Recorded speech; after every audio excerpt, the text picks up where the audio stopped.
Dans la vaste salle de l'Empire extraterrestre, la lueur du métal lustré et des panneaux lumineux doux créait une ambiance envoûtante. En hauteur, des étendards d'un violet profond et argenté ondulaient dans le silence ambiant. Au fond de cet espace majestueux trônait la reine extraterrestre, assise sur un trône de cristal noir.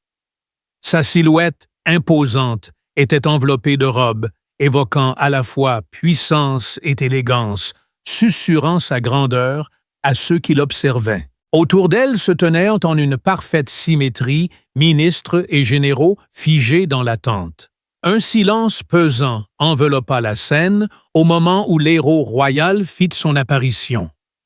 Après s'être raclé la gorge avec solennité, il entama son discours d'une voix aussi tranquille que le calme avant la tempête.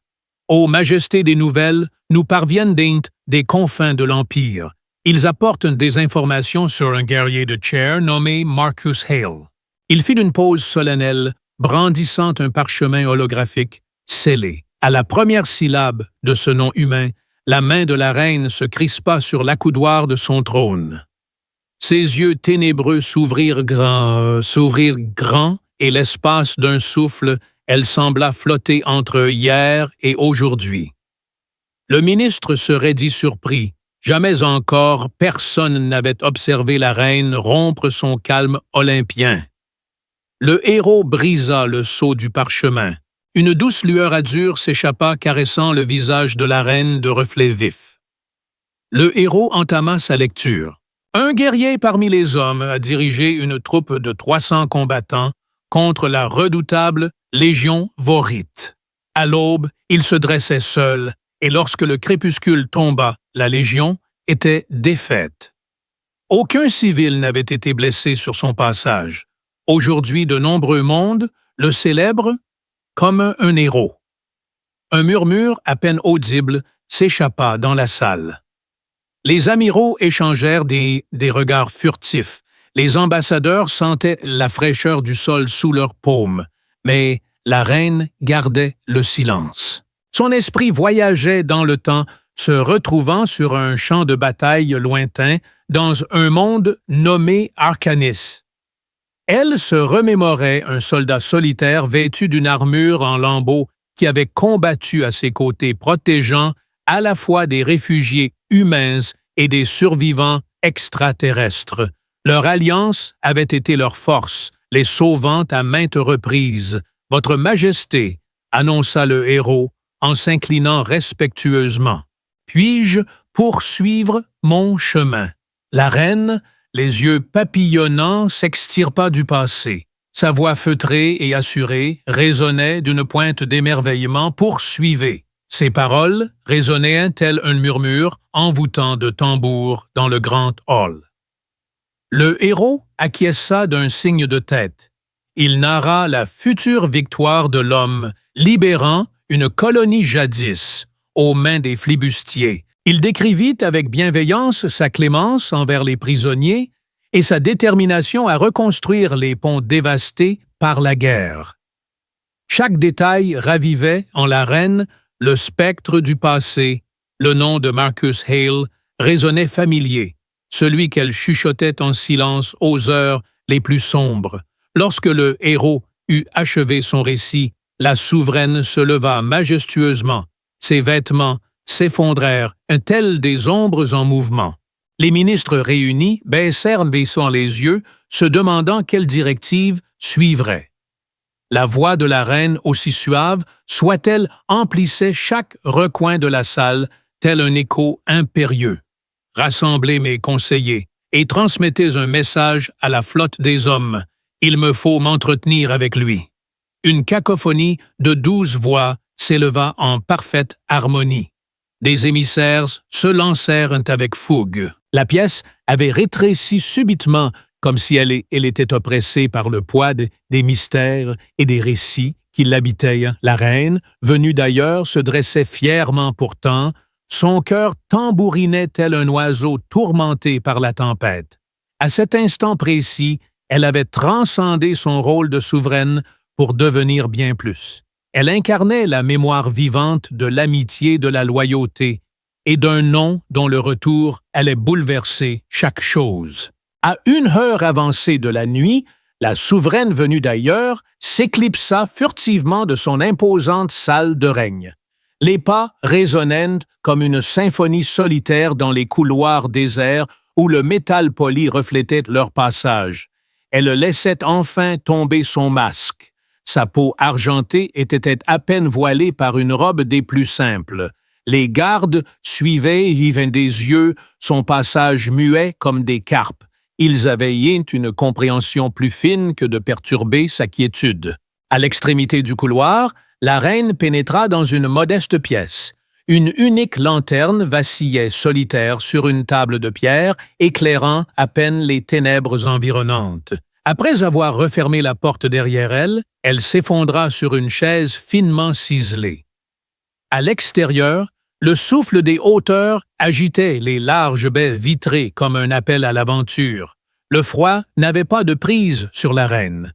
Le souvenir réchauffait son esprit, tel un doux feu intérieur. Elle caressait du bout des doigts un minuscule cristal holographique. La lueur révélait le visage juvénile d'un soldat humain répondant au nom de Marcus Hale. Des années auparavant, dans l'univers tourmenté d'Archinus, leur chemin s'était croisé alors que la guerre faisait rage. Il s'était porté à la tête d'une expédition de secours pour venir en aide aux réfugiés de sa communauté. Elle avait mené sa troupe de défense pour veiller sur ses blessés unis. Dans l'adversité, ils avaient été bravés des étendues incandescentes pour préserver de nombreuses existences. Pendant cette période obscure, il avait bravé tous les dangers pour la mettre à l'abri. Son cœur avait dansé en harmonie avec le sien battant au même rythme régulier. Ses yeux se transformèrent en vitres embuées par un torrent de larmes. Elle avait délibérément choisi d'oublier. En sa qualité de souveraine, elle était investie de lourdes charges et tenait en main des règles inflexibles. Les liens personnels ne trouvaient pas leur chemin jusqu'à elle. Cependant, la voilà frémissant à l'évocation de ce guerrier terrien, cet individu qui commandait désormais des armadas à travers l'univers. Elle étreignit le cristal holographique contre son cœur. Elle percevait en elle une force, une noblesse qui l'habitait. Il continuait à se battre avec une bienveillance implacable. Il se contentait toujours de l'essentiel sans jamais céder à la tentation du superflu. Il ne trouvait aucun plaisir dans l'acte de tuer. Il a été le maître des ponts sauvés et des blessures guéries. C'étaient ces actions qu'elle avait observées de ses propres yeux. Un léger frôlement se fit entendre à l'extérieur de sa chambre. Elle abaissa délicatement le cristal avant de se redresser gracieusement. « Pénétrez en ces lieux », murmura-t-elle d'une voix aussi tranquille que déterminée. Un généreux sauveur fit son entrée. Il s'inclina avec grâce comme un danseur saluant son public. « Ô souveraineté, le conseil est en suspens guettant vos ordres », rapporta-t-il d'un geste royal. La reine fit s'élever sa main. « Bientôt je serai à leur côté », répliqua-t-elle. « Avant toute chose, veuillez désigner un ambassadeur en votre nom. Je m'apprête à entreprendre un voyage pour retrouver ce vaillant soldat de chair et d'os. » Les assistants affichèrent une surprise évidente. « Ma reine, il est formellement prohibé de franchir la frontière impériale sans l'aval unanime du Conseil de guerre. » Elle acquiesça avec gravité. « Je suis consciente des risques encourus. Je plaiderai ma cause en personne, car cet homme n'est point un soldat ordinaire. C'est lui qui demeura à mes côtés lorsque tous les autres flanchèrent. » L'aide s'inclina encore plus bas. « À votre service, Majesté. » Une fois que l'aide eut quitté la pièce, la reine retourna à sa table imposante. Délicatement, elle déposa le cristal holographique et laissa sa main effleurer sa surface lisse. Les paupières closes, elle inspira profondément, concentrant toute son énergie. Son esprit vagabondait vers l'horizon du futur. Une simple rencontre avec Marcus pourrait bien sceller le destin de tout l'Empire, tout. Il avait le choix de devenir son allié ou se poser en tant que sa plus grande menace. Sans raison, elle lui accordait sa confiance, cependant, elle était consciente de l'impératif de protéger. En premier lieu son peuple. Dans la lueur vacillante des lanternes, la reine se tenait fièrement son visage, reflétant à la fois l'espoir et la détermination, un souvenir, une promesse, et désormais un plan. Lorsqu'elle prendrait la parole devant le conseil le lendemain, elle exigerait un accès pour rencontrer Marcus Hale. Pour la première fois depuis le début de son règne sans fin, c'était son cœur qui dictait désormais sa conduite, et c'est dans cette décision que se cachait le germe d'un avenir inédit pour leurs deux univers. À l'aube naissante, dans l'enceinte solennelle du Grand Conseil, la souveraine venue d'ailleurs siégeait parmi ses conseillers. De majestueuses colonnes de métal s'élançaient tout autour, tandis qu'une lueur blafarde se faufilait à travers de minces ouvertures. Autour de la longue table, les ministres de la guerre et les généraux de haut rang attendément prêts à écouter ses directives. Le visage serein de la reine contrastait avec la détermination qui illuminait ses yeux. D'une voix claire, elle prit la parole. « J'ai réuni cette assemblée pour évoquer le cas de Marcus Hale. » Un silence pesant s'abattit. Jamais encore son nom n'avait été articulé à voix haute. Le général Corvis se pencha légèrement en avant. « Votre Majesté, cet individu est un adversaire de l'Empire. Il a affronté nos troupes sans la moindre clémence. » Les échos de sa voix grave emplissaient le hall majestueux. D'un geste royal, la reine interrompit le silence. Il fit preuve de clémence, sauvant des vies et bâtissant des liens au lieu de les détruire. Levant le cristal holographique, la lumière de ses reflets dansants caressait ses atours royaux. D'un effleurement délicat, elle activa le cristal. Une silhouette floue de Marcus se matérialisa aux côtés de son trône, le montrant en train de secourir un enfant extraterrestre blessé. Elle observa comment il redonnait vie à un pont en détresse. Les ministres furent témoins d'un être humain animé par l'altruisme. Puis vint le moment où le ministre Vale prit la parole. Ses gestes charitables ne sauraient masquer sa propension à diriger des armées contre nous. Il conquiert des territoires au nom de la liberté. Son discours glacial et inflexible. La reine exprima son désaccord d'un mouvement de tête. Il ne cherche pas à s'enrichir, mais à défendre la justice. J'étais là à ses côtés lors de notre confrontation avec la mort sur Archinis. Je suis familier avec les battements de son cœur. Un chuchotement s'éleva parmi les convives. Quelques conseillers se lancèrent des regards chargés de nervosité. Ils se souvenaient des récits d'Arcanis datant d'une époque lointaine, lorsque la reine était encore jeune et débordante de colère. C'est alors que le général Corvis se leva. Même un lien personnel ne saurait atténuer la menace qu'il représente. Il est hors de question que la sécurité de Sa Majesté soit compromise par un simple mortel, déclara solennellement la reine. En tant que souveraine de ce vaste empire, le bien-être de mon peuple prime sur toute considération protocolaire. Je suis prête à franchir les frontières du pic de notre territoire pour m'entretenir avec Marcus Hale. Un silence pesant s'abattit, reléguant le doux ronronnement des machines au second plan.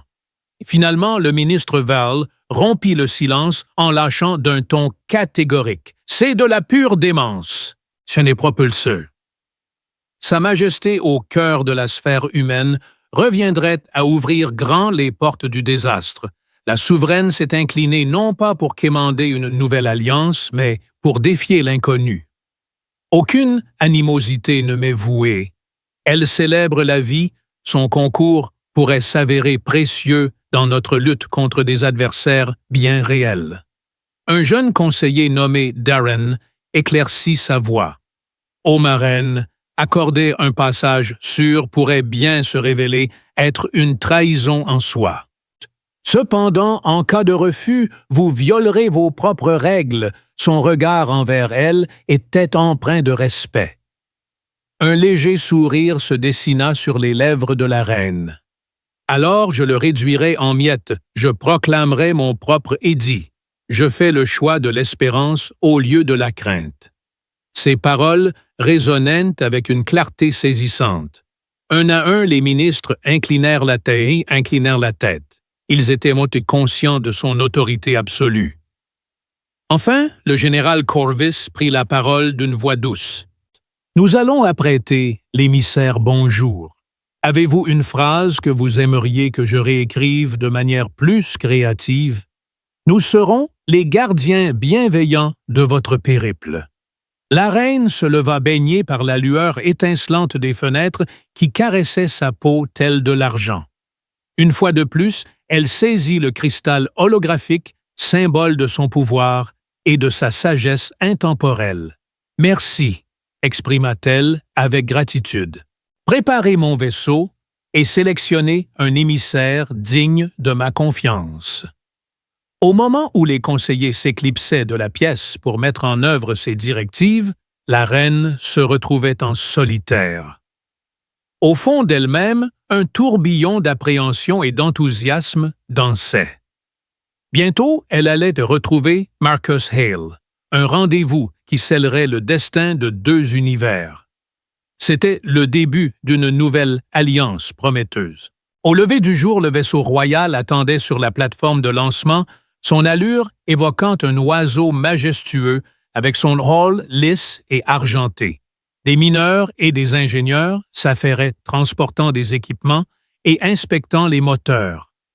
Une lumière éblouissante émanait de l'arrière du vaisseau. Sur le rebord de la plateforme, la reine extraterrestre observait sa robe flottant au gré de la brise matinale. Un mélange de sérénité et d'anxiété l'habitait. Darren, son jeune conseiller, s'approcha respectueusement et s'inclina. « Votre Majesté, le vaisseau est prêt, l'équipe d'envoyés attend à bord. » D'une voix feutrée, il tenta de ne pas la perturber. La reine acquiesça, puis, se dirigeant vers la rampe béante, escortée par deux gardes distingués dont l'armure scintillait sous les premiers rayons du soleil, elle pénétra dans la vaste salle du vaisseau. Là, Darren se tenait aux côtés de sa souveraine, entouré d'un petit cercle d'officiers de confiance qui s'inclinèrent respectueusement chacun, arborant un cristal holographique diffusant les derniers rapports de Marcus Hale. Ils se tenaient en faction pour assurer sa sécurité et témoigner de sa présence. La reine adressa un bref signe de tête à chacun d'eux. Elle sentait le poids de sa promesse de rencontrer le soldat humain. Les moteurs vrombissaient. Et tandis que les gardes prenaient entre leurs positions, Darren fit virevolter le cristal holographique près de la main de la reine. Sa lueur douce lui évoquait Marcus. Un sourire se dessina sur son visage à ce souvenir, mais aucune larme ne perla. Elle leva les yeux vers le ciel et s'emplit les poumons d'une bouffée d'air pur. « Embarquons », lança-t-elle sobrement. Le vaisseau s'éleva de la plateforme avec une grâce fluide. En contrebas, les tours de la cité se dissipaient dans la brume, telle une queue de comète. La bannière royale flottait derrière eux. En un battement de cils, l'engin avait quitté l'atmosphère de la planète. Devant eux, les étoiles s'étiraient dans une étendue d'obscurité infinie. La reine observait l'écran de visualisation contemplant les lumières scintillantes des galaxies lointaines. Le temps s'écoulait en un silence réfléchi. Pendant ce temps, Darren déchiffrait les messages interceptés évoquant des planètes sauvées et des populations acclamant le courage du soldat humain. Les yeux argentés de la reine exprimaient une douceur profonde alors qu'elle effleurait le cristal holographique et chuchotait « Bientôt viendra le moment de la conversation ». Aux confins de l'empire stellaire des sirènes se mirent à hurler. Les éclaireurs repérèrent une flotte humaine composée de petits vaisseaux et de croiseurs imposants se rassemblant tels des lucioles autour d'un soleil éclatant. Le vaisseau de la reine ralentit et dériva parmi eux tel un intrus parmi des étoiles. Les rumeurs galactiques évoquaient le vaisseau amiral de Marcus Hale, surnommé « la main de l'espoir de Lu ». Soudain, un officier humain apparut à l'écran de visualisation, son visage affichant une bienveillance teintée de détermination. « Je suis le commandant Juno de la flotte unie », déclara-t-elle d'une voix calme mais autoritaire. « Révélez-nous votre dessein. » Aucune once de peur ne transparaissait dans sa voix. Debout, face à son écran, elle se tenait fièrement, tel un monarque assuré. La reine avança avec assurance. Chaque regard, qu'il soit humain ou extraterrestre, semblait se poser sur elle comme si elle pouvait les ressentir un par un. Redressant fièrement la tête, elle déclara d'un ton assuré. « Je suis la reine Silleris de l'Empire Vora. Je sollicite une entrevue avec le redoutable Marcus Hale. » Ces paroles planéant dans le néant tandis que les instants s'étiraient à l'infini.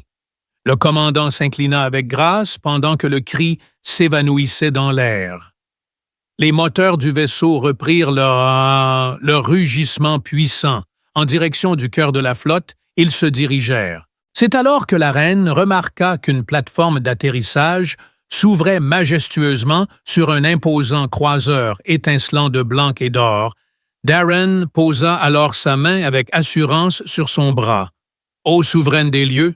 s'exclama-t-il avec déférence, « la réunion vous fait de l'œil prête à commencer. » Avant de se lancer, elle absorba une ultime bouffée d'air, mêlant en elle l'optimisme et la vigilance. Le vaisseau entama sa descente majestueuse vers le pont où fourmillaient les êtres humains. Dans les entrailles de la machine, une tension électrisante montait. Bientôt, elle confronterait Marcus Hale en personne, et les étoiles en tremblaient d'avance. L'engin royal se posa délicatement sur la plateforme d'atterrissage du vaisseau terrien, frémissant légèrement. Les portes d'acier s'ouvrirent en grand, dévoilant un corridor éclairé par des panneaux lisses. Des gardiens humains en uniforme sobre se figeaient en position de garde. Leurs armes reposaient à portée, mais leur regard exprimait davantage de curiosité que de danger en tête la reine.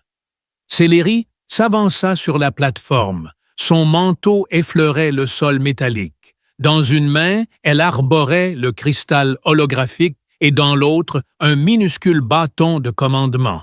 Derrière elle, Darren et les gardes de l'envoyé suivaient en silence, inclinant respectueusement la tête, tandis que les siècles humains les saluaient de leur présence majestueuse. Au bout du couloir se dressait Marcus Hale, revêtu d'une armure fonctionnelle ornée du symbole de la flotte unie. Son casque ôté laissait entrevoir des cheveux courts et sombres, ainsi qu'un regard calme et pénétrant. À la vue de la reine, il stoppa net.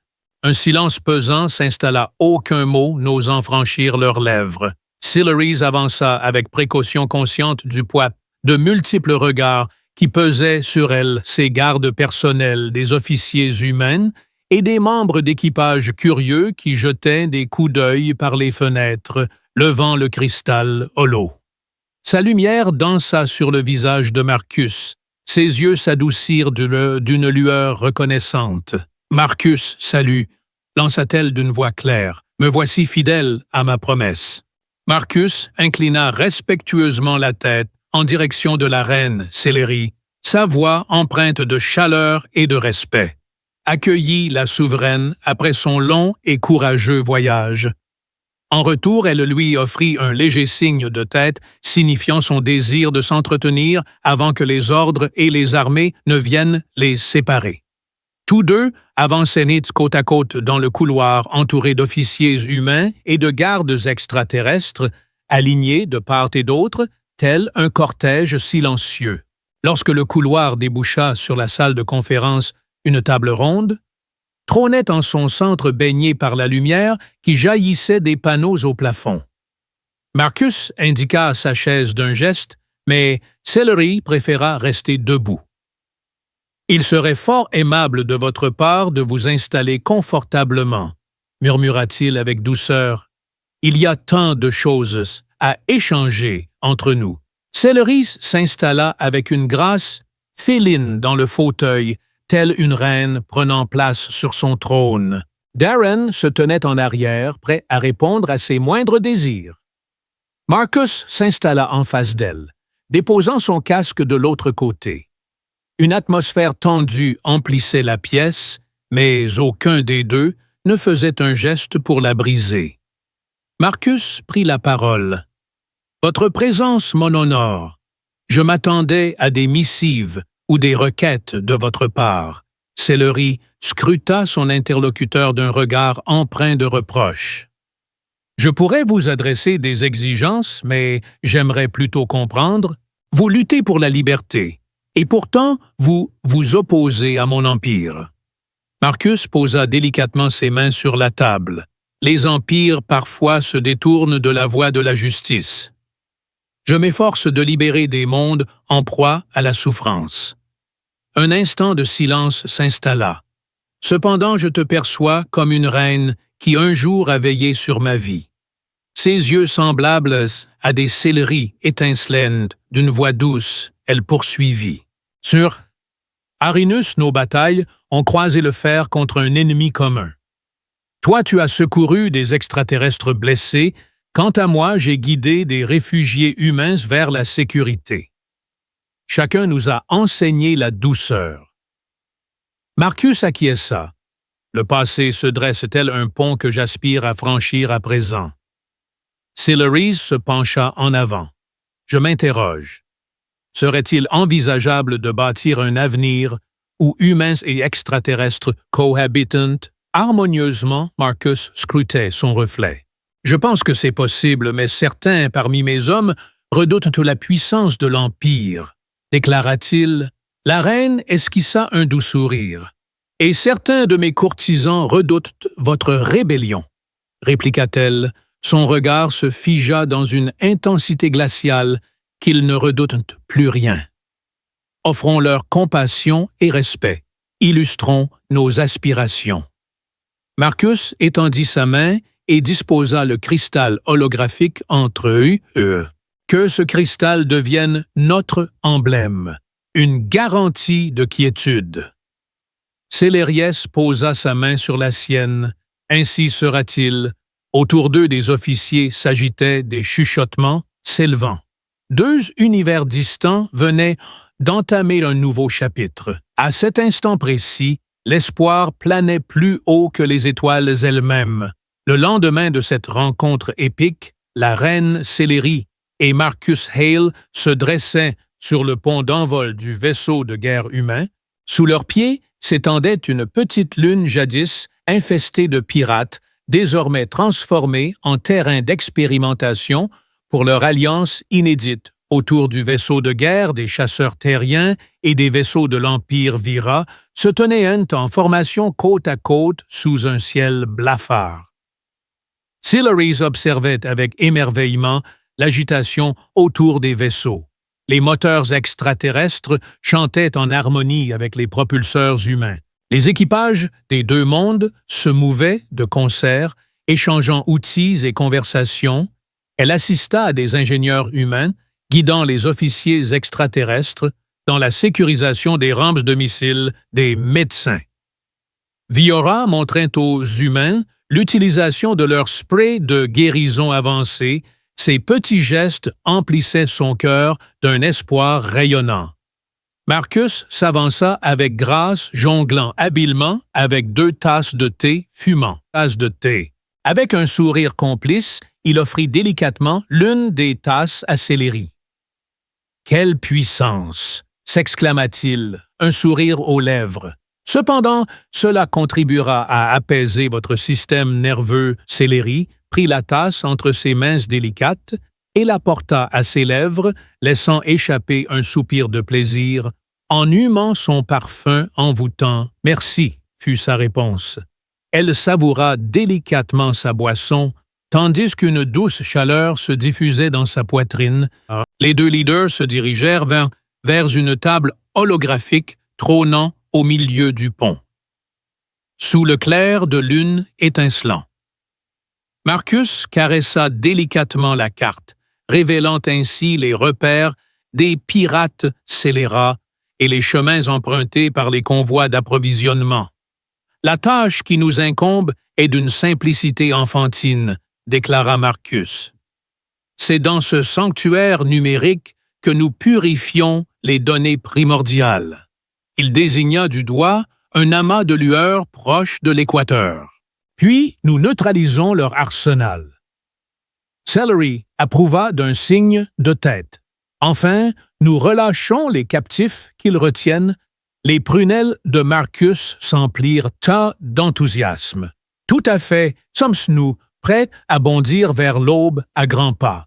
Les côtes de Celery ont délicatement accueilli la tasse posée en équilibre sur le rebord de la table. Tout était prêt. À l'aube, telle une armada déterminée, leur flotte s'est élancée en direction de la Lune. Les cieux se sont embrasés d'éclats lumineux, tandis que des escadrons mixtes s'attaquaient aux navires pirates, des croiseurs extraterrestres et des bombardiers humains filaient de concert dans un ballet aérien parfait. En contrebas, des équipes au sol ont touché terre à bord de capsules de largage. Le Celery, accompagné d'une poignée de soldats d'une composition hétéroclite, débarqua de son vaisseau personnel. Les gardes-vira cheminaient aux côtés des marines humaines, leurs pas faisant voleter une poussière argentée. Les premiers rayons du soleil matinal étincelaient sur leurs armures étincelantes. Ils parvinrent devant l'entrée imposante de la base pirate, dont les lourdes portes semblaient scellées. Marcus leva gracieusement un gant et effleura un panneau de contrôle. La porte grinça bruyamment en s'ouvrant, révélant des couloirs tortueux menant au centre névralgique de la base. Alors qu'ils progressaient, des drones pirates surgirent prêts à attaquer Celeris. Dégaina sa lame énergétique, dont l'éclat violet transperça le métal avec une grâce mortelle. À ses côtés, un soldat humain plongea pour neutraliser un drone menaçant. Un garde. Vora suivit, lançant une grenade de désorientation qui plongea plusieurs drones dans le chaos.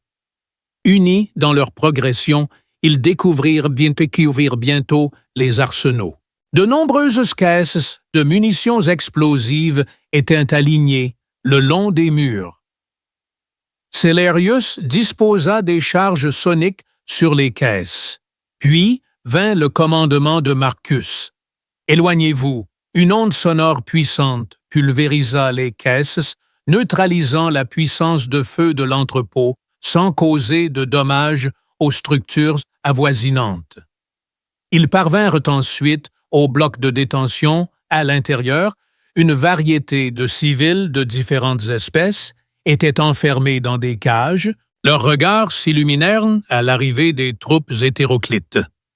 Celery ouvrit la première cellule, laissant apparaître un jeune extraterrestre qui se jeta dans ses bras.